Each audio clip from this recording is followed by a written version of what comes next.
Hi everyone, स्वागत है आप सभी का टीचिंग गोल्स के इस लर्निंग प्लेटफॉर्म पर। आई होप आप सभी लोग अच्छे होंगे।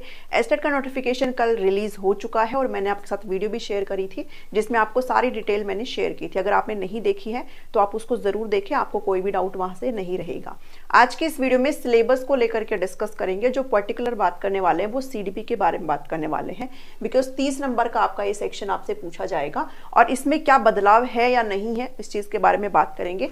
और इंग्लिश और हिंदी के लिए मैं आपको एक सेपरेट वीडियो आज ही प्रोवाइड करूंगी उसके सिलेबस को लेकर के, एंड देन बाद में आपको रीजनिंग और मैथमेटिक्स से रिलेटेड आपको एक टॉपिक प्रोवाइड करूंगी। एक में नहीं कर रही हूँ सारी चीजें बिकॉज फिर आप कंफ्यूज हो जाओगे।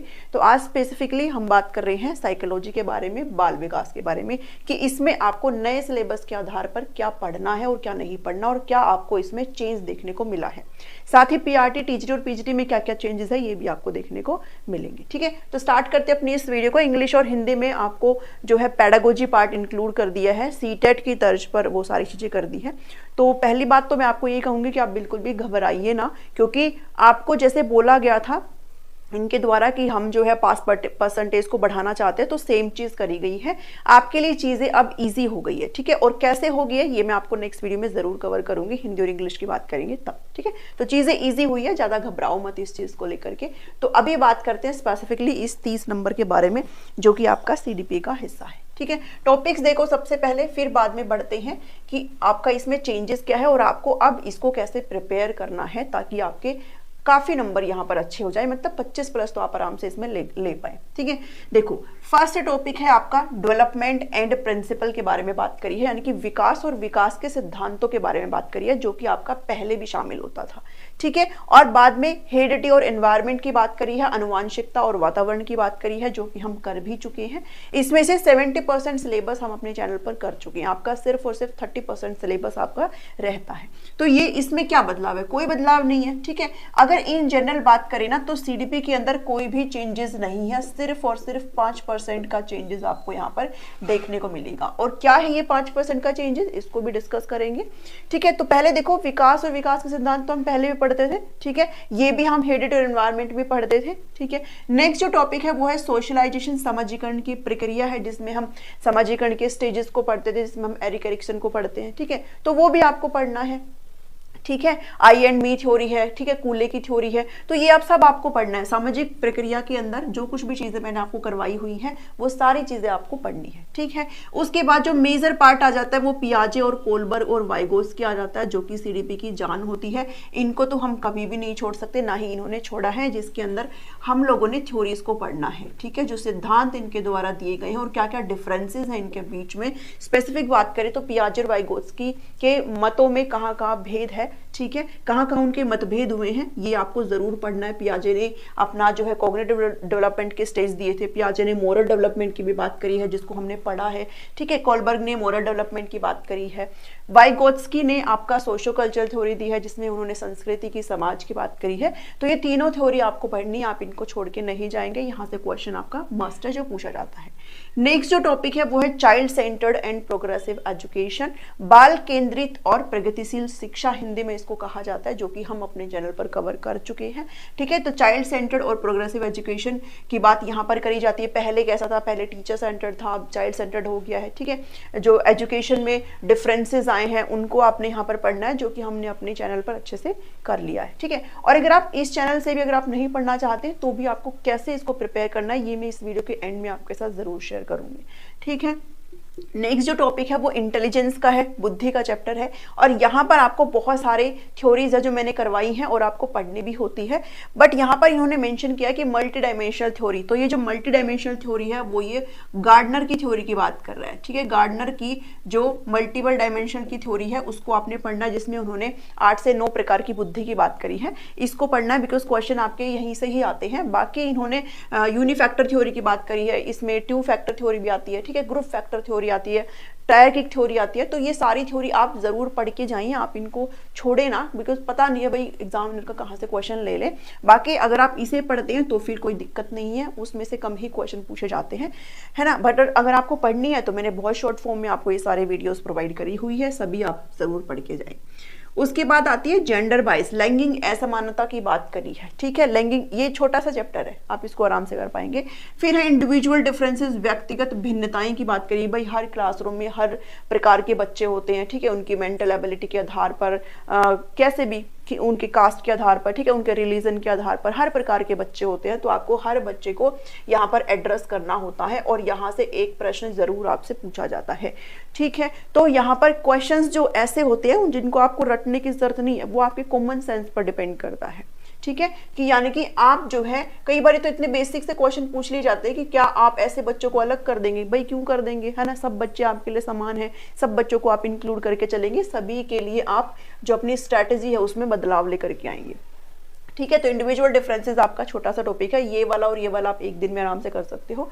देन जो टॉपिक आता है वो असेसमेंट का आता है, आकलन का आता है। हमने इवैल्यूएशन का जस्ट अभी टॉपिक खत्म किया है, जिसमें हमने मूल्यांकन क्या होता है, आकलन क्या होता है, मापन क्या होता है, डिफरेंस करे हैं इनके बारे में। और असेसमेंट के भी फॉर्मेटिव असेसमेंट, समेटिव असेसमेंट को अच्छे से पढ़ा है, ठीक है। आपसे पूछा जाता है assessment as learning, assessment for learning, assessment of learning, assessment in learning. तो इनमें क्या डिफरेंस है ये आपको जरूर पता हुआ होना चाहिए, ठीक है। पीजीटी में खासकर इन्होंने खास तौर पर इसको एलाबोरेट करके दिया है कि आपको assessment as learning, assessment for learning, in learning, वो सब कुछ जो है पढ़ना है, ठीक है। तो सीखने के लिए आकलन, सीखने का आकलन वो होता क्या है, वो सारी चीजें हमने अपने चैनल पर कवर कर ली है, ठीक है। अगर आप फॉलो कर रहे हैं तो आपको पता है हम ये सारी चीजें कर चुके हैं, ठीक है। उसके बाद इवैल्यूएशन की, कंटिन्यूअस कॉम्प्रिहेंसिव इवैल्यूएशन सीसी की बात करते हैं, सतत एवं व्यापक मूल्यांकन की बात करते हैं कि भाई आपका जो असेसमेंट है वो कैसा होना चाहिए, कंटिन्यूअस होना चाहिए, ठीक है। और कैसा होना चाहिए जिसमें आप अपना स्कोलास्टिक और को स्कोलास्टिक एरिया आपका इंक्लूड होना चाहिए, सिर्फ पढ़ाई तक सीमित नहीं होना चाहिए, आपको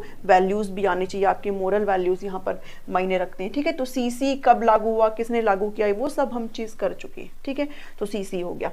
उसके बाद बात करते हैं इंक्लूसिव एजुकेशन, समावेशी शिक्षा की बात करते हैं, जिसमें हम ये करते हैं कि भाई जितने भी बच्चे हैं सबको, मतलब चाहे फिर वो नॉर्मल बच्चे हो, चाहे फिर वो स्पेशल नीड वाले बच्चे हो, कैसे भी बच्चे हो, आप सबको एक ही क्लासरूम में रख के चलेंगे। आप उनके लिए सेपरेट नहीं कर सकते, आप उनको सेग्रीगेट नहीं कर सकते, और ये हम कर चुके हैं, ठीक है। तो इंक्लूसिव एजुकेशन हम कर चुके हैं, जिसमें हमने स्पेशल नीड यानी कि जिनको विशेष आवश्यकता होती है ऐसे बच्चों की, उनकी बात करते हैं। साथ ही डिसेबिलिटीज यानी कि अक्षमताओं की बात करते हैं, लर्निंग डिसेबिलिटीज, जिसमें हमने क्या पढ़ा है, जिसमें हमने डिसलेक्सिया पढ़ा है, डिस्मोर्फिया पढ़ा है ना, डिस्ग्राफिया पढ़ा है, कैलकुलिया पढ़ा है, वो सभी चीजें। साथ ही डिसेबिलिटी के जो एक्ट आते हैं, 2005 वाला एक्ट हमने करा है और 2016 वाला, ठीक है, 2005 नहीं सॉरी 1995 वाला एक्ट जो आता है वो हमने अच्छे से यहाँ पर कर लिया है, ठीक है। तो ये वाली चीज ध्यान में रखेंगे। डिसेबिलिटी एक्ट हो गए हैं। फिर जो मेजर चीजें आती हैं जो हमने अभी तक नहीं करी है, जिनको हमने करना है, वो आपका लर्निंग एंड पेडागोजी वाला पार्ट है, ठीक है। ये आपका मेन चीज हो जाता है आपके सीडीपी का, जो अभी हमारा रहता है, बट आप इसमें क्या पढ़ेंगे वो मैं आपको बता देती हूँ, ठीक है। देखो ये वाला सारे टॉपिक हम कर चुके हैं, जो कि 70% है हम कर चुके हैं, ओनली 30% आपका सिलेबस है सीडीपी का जो रहता है। लर्निंग और पेडागोजी, अधिगम और शिक्षा शास्त्र। इसमें सबसे पहले आपको ये समझना है कि शिक्षण क्या होता है, टीचिंग क्या होती है। भाई आप टीचर बनेंगे ना, तो आपको शिक्षण करना आना चाहिए, टीचिंग होती क्या है, इसके मैगजीन्स पढ़ने हैं, ठीक है। कौन कौन से कारक होते हैं जो इनको प्रभावित करते हैं, अधिगम क्या होता है, लर्निंग क्या होती है, ये सारी चीजें आप सबसे पहले, मतलब ये कंसेप्ट जो है, इनकी जो अवधारणाएं हैं, जो फैक्ट्स होते हैं, वो आप अच्छे से सबसे पहले करेंगे, जो कि हम कवर करने वाले हैं अपनी नेक्स्ट क्लास में, ठीक है। उसके बाद अल्टरनेटिव कंसेप्शन ऑफ लर्निंग आपसे पूछा जाता है, वैकल्पिक अवधारणाएं अधिगम की, वो आपसे पूछी जाती है, जिसमें हम क्या करेंगे, जिसमें आपको लर्निंग की सभी थ्योरीज को करना है।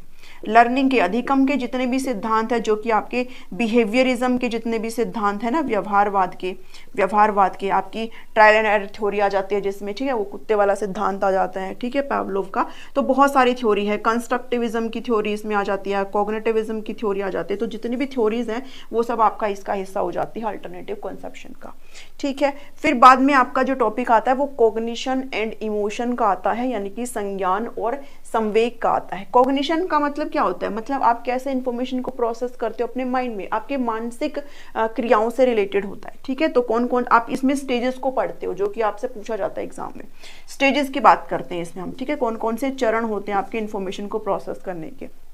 देन बाद में इमोशन वाला एक टॉपिक है आपका, यानी कि संवेग का है, ठीक है, जिसमें हम मैकडूगल को पढ़ते हैं और यहाँ पर हम 14 इमोशन के टाइप्स के को डिस्कस करते हैं, ठीक है। तो वो भी आपसे कई बार पूछा जाता है, लास्ट ईयर भी शायद पूछा गया था, ठीक है। तो इमोशन वाला टॉपिक आपके लिए इंपॉर्टेंट है।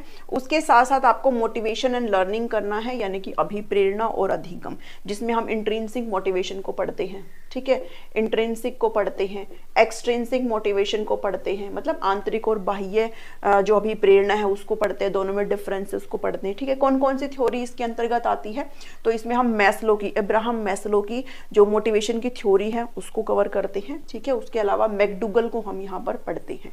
तो ये जितनी भी थ्योरीज हैं उनको हम स्टडी करेंगे अपने इस चैनल पर, ठीक है। अब जो चीज इसमें नहीं देखने को मिली मुझे, वो क्या नहीं देखने को मिली है, वो है आपका पर्सनालिटी वाला चैप्टर। इसमें कहीं पर भी मुझे देखने को नहीं मिला, फिर चाहे वो पीआरटी हो, चाहे टीजीटी हो, चाहे फिर पीजीटी हो।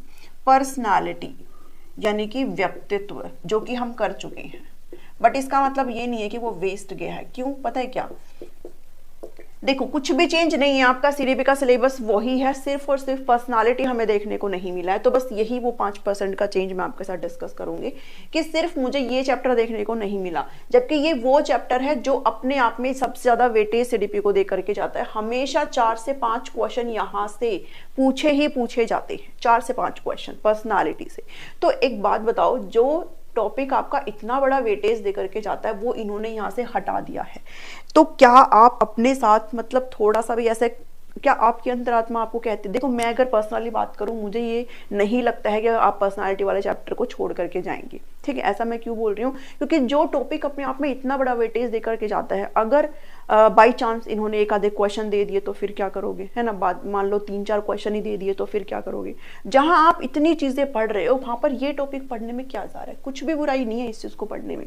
तो मैं आपको यही सजेस्ट करूंगी कि आप इसको जरूर पढ़ें, ठीक है, आप इसको जरूर पढ़ें। अगर आपको कहीं से नहीं मिल रहा है तो आप मेरे चैनल पर जाइए, 5 से 6 वीडियो में मैंने इसको कंप्लीट खत्म कर दिया है, ठीक है, कंप्लीट। आप उसको जरूर पढ़ के जाइए, बिल्कुल भी मत छोड़िए इस चीज को। मेरा तो मानना ये है, अगर मैं पेपर दूंगी या फिर देती हूँ तो फिर मैं इसको जरूर पढ़ के जाती हूँ, ठीक है। तो पर्सनालिटी वाले टॉपिक को, जो कि इन्होंने मेंशन नहीं किया है, भाई आप इसको लेकिन जरूर करें ना, बाकी आपकी मर्जी, आप इसको छोड़ते हो या नहीं करते हो, ठीक है, वो आपकी मर्जी है। बाकी मैं आपको यही सजेस्ट करूंगी कि आप इसको प्लीज ना छोड़ के जाएं। पता नहीं, कुछ नहीं पता, दे देंगे अभी जो सीईटी है, क्योंकि फिर ये दे देंगे, बाद में फिर नारेबाजी करते रहो, है ना, अभियान चलाते रहो, उसका कोई फायदा नहीं है, आपका ही नुकसान है उसमें। तो इस एक पर्टिकुलर टॉपिक को ना छोड़ के जाओ, ठीक है। तो ये आपसे पूछा गया है। एक चीज और जो मुझे देखने को मिली कि पीआरटी और टीजीटी में जो कंटेंट है वो आपका सेम यही है, लेकिन पीजीटी में आपको ना कुछ टॉपिक्स जो है वो अलग से इंक्लूड करके दी है। पीजीटी में कुछ थ्योरीज है जो आपको इंक्लूड करके दी है, जो कि स्पेसिफिकली लिख करके दी है, ठीक है। ये जो पियाजे कोलबर्ग है ना, इसके जस्ट नीचे आपको लिख करके दिया गया है फ्रूड का फ्रूड का साइकोसेक्सुअल थ्योरी, जो कि हम कर चुके हैं, ठीक है। फ्रूड का मनोलैंगिक सिद्धांत, जिसमें हमने लिबिडो की बात करी थी, ठीक है, जिसमें हम सेक्सुअल अर्ग की बात करते हैं, जो कि किसी भी इंडिविजुअल की नीड होती है, उसकी बात करते हैं। तो इसमें जो है 5 स्टेजेस के बारे में फ्रूड बात करते हैं, ओरल, एनल, है ना, लेटेंसी वाली जेनिटल एफेलिक स्टेज है। तो ये 5 स्टेज की बात करते हैं। ये 5 स्टेज आपको भी पीजीटी में इंक्लूड करके दी है, ठीक है। बाकी कर तो आप इसमें भी लेना, पीआरटी टीजीटी में भी, वो आपकी मर्जी, आप छोड़ते नहीं, क्योंकि ये सिर्फ पीजीटी में आपको मेंशन करके दिया है, यहाँ पर नहीं मेंशन करके दिया है, ठीक है। तो वो आप देख लेना, आपके जैसे श्रद्धा हो आप कर सकते हो। साइकोसेक्सुअल थ्योरी को यहाँ पर इंक्लूड करके दिया है। इसके अलावा एरिक एरिक्सन की जो साइकोसोशल डेवलपमेंट थ्योरी यहां पर बढ़िया तरीके से आपको लिख करके दी गई है, ठीक है। यानी कि मनोसामाजिक सिद्धांत किसका, एरिक एरिक्सन का, जिसमें इन्होंने 8 स्टेजेस की बात करी है। 8 स्टेज के बारे में बात करते हो, और यहां से एक क्वेश्चन एस्टेट में हमेशा पूछा गया है। तो आप देख लो भैया, पीआरटी और टीजीटी वालों क्या आपको इसको इग्नोर करना चाहिए? मुझे नहीं लगता आपको इसको करना चाहिए। बहुत ही छोटी छोटी थ्योरीज होती हैं, आप इनको भी करके चले जाना, कुछ नहीं बिगड़ेगा, ठीक है। तो मनोसामाजिक सिद्धांत में भाई किसी भी व्यक्ति का जो जीवन है, वो जब से वो पैदा होता है तब से उसकी डेथ तक वो 8 स्टेजेस से गुजरता है, जिसके बारे में बात करी जाती है साइकोसोशल डेवलपमेंट में, ठीक है। उसके अलावा जो आपको एक थ्योरी दी है वो बेंडूरा की थ्योरी दी है भाई, बेंडूरा की सोशल लर्निंग थ्योरी दी है, ठीक है, बेंडुरा की सामाजिक अधिगम सिद्धांत आपको यहाँ पर लिख करके दिया है, सामाजिक अधिगम, ठीक है, जिसमें आप बोबोडोल वाला एक्सपेरिमेंट पढ़ते हो, वो वाला थ्योरी आपको यहाँ पर। तो ये जो 3 थ्योरी है वो आपको अच्छे से इन्होंने रिटर्न में पीजीटी वाले सेक्शन में लिख करके दी है, तो पीजीटी वाले तो बिल्कुल ही नहीं छोड़ेंगे, ठीक है। तो ये दोनों तो हम ऑलरेडी कवर कर चुके अपने चैनल पर, बस ये रहता है।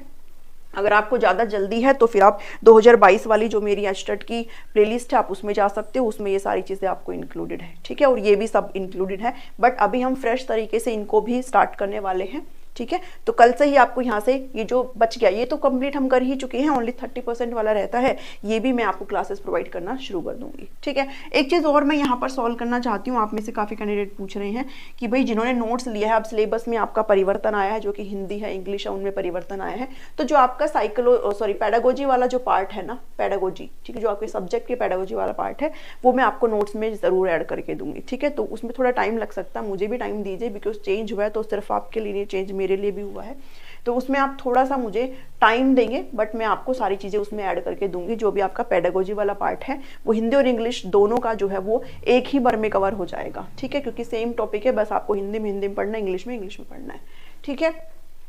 तो ये था आपका आज का टॉपिक, आज का सेशन, जिसमें हमने एस्टेट के 2023 की सीडीपी के टॉपिक्स को डिस्कस किया है। कुछ भी बदलाव नहीं है, सिर्फ आपको पर्सनालिटी नहीं देखने को मिला है, बाकी सेम चीज़ें हैं आपकी, आप उसी के ही अकॉर्डिंग जाएंगे जैसे चीज़ें आपकी चल रही है। अभी जो हम बात करेंगे वो ये करेंगे कि आप इसको कैसे प्रिपेयर करेंगे। अगर आप चैनल से नहीं जा रहे, अगर आप मेरी वीडियोस नहीं देख रही है, तो फिर आप इसको कैसे प्रिपेयर करोगे। देखो, डेली के 2 टॉपिक उठाओ यहाँ से, क्योंकि टॉपिक इतने बड़े नहीं है, डेली के 2 टॉपिक उठाओ। डेवलपमेंट और हेरिडिटी प्रिंसिपल, एक दिन आप इसका ये कंप्लीट हो जाएगा, ठीक है, एक दिन आप ये कंप्लीट हो जाएगा। आप मेरी वीडियोस देखो तो सही एक बार, आप एक दिन में इसको आराम से कर बैठोगे, ठीक है, और वो इनफ है। पीआरटी, टीजीटी, पीजीटी सारा कंटेंट मैंने इंक्लूड किया है। सोशलाइजेशन प्रोसेस एक दिन में आराम से हो जाएगा, और चाहो तो इसी सेम डे में आप ये चाइल्ड सेंटर्ड भी कर सकते हो सकता है आप 2 दिन इसमें लगा दो, बाकी एक दिन का कंटेंट है ये भी पियाजे, कोलबर्ग, वाइगोत्स्की, जिसको मैंने बहुत ही छोटे रूप में आपको निचोड़ करके दिया है वीडियोस में, और नोट्स अगर आपने लिए हैं तो फिर तो दिक्कत ही नहीं है, तो एक दिन आप इसको दो, ठीक है। 3 दिन में आपका ये टॉपिक हो गया। इंटेलिजेंस आपका एक दिन में आराम से फिनिश हो जाएगा। जेंडर वाइज और आपका जो असेसमेंट है वो आपका एक दिन में आराम से हो जाएगा। इंक्लूसिव एजुकेशन आपका एक दिन में आराम से हो जाएगा, ठीक है। ये बचे हुए जितने भी दिन है आप फिर इस वाले सेक्शन को दे सकते हो, ठीक है, क्योंकि इसमें जो आपका सबसे लंबे वाला पार्ट है वो अल्टरनेटिव कॉन्सेप्शन वाला, जिसमें आप बहुत सारी थ्योरीज को पढ़ते हैं, ठीक है। ये भी आपका एक दिन में हो जाएगा। कॉग्निशन इमेशन भी आपका एक दिन में हो जाएगा, और ये भी आपका एक दिन में हो जाएगा। लेकिन जो ये है आपका, ये आपका 3 से 4 दिन ले सकता है, क्योंकि इसमें काफ़ी थ्योरीज आप पढ़ते हो, ठीक है। तो ऐसे आप भाई अपने चीज़ों को बांट सकते हो, 1 2 3 4 5 है ना, 6 7 8 9, मतलब 15 से 16 दिन में आप इस कंटेंट को आराम से खत्म कर सकते हो, और उसके बाद आप अपनी प्रैक्टिस कर सकते हो। तो चीज़ें आप कर सकते हो अगर आप करना चाहें तो, ठीक है, लेकिन उसके लिए आपको अभी जगना पड़ेगा। ऐसा नहीं है कि आप 1 हफ्ते बाद जग रहे हो, फिर 2 हफ्ते बाद जग रहे हो, फिर दिक्कत हो जाएगी, ठीक है। तो इस वीडियो में इतना ही है। पसंद आए तो इसको ज़रूर लाइक करिए, शेयर करें सभी के साथ, और चैनल को सब्सक्राइब करना बिल्कुल भी ना भूलें, बिल्कुल फ्री होता है। और नेक्स्ट वीडियो में मैं आपके साथ हिंदी और इंग्लिश का जो सिलेबस में चेंज हुआ और आप उस पेडागोजी वाले पोर्शन को कैसे तैयार करोगे उसके साथ आने वाली हूँ। तो मिलती हूँ नेक्स्ट वीडियो में। Thank you, thanks for watching me.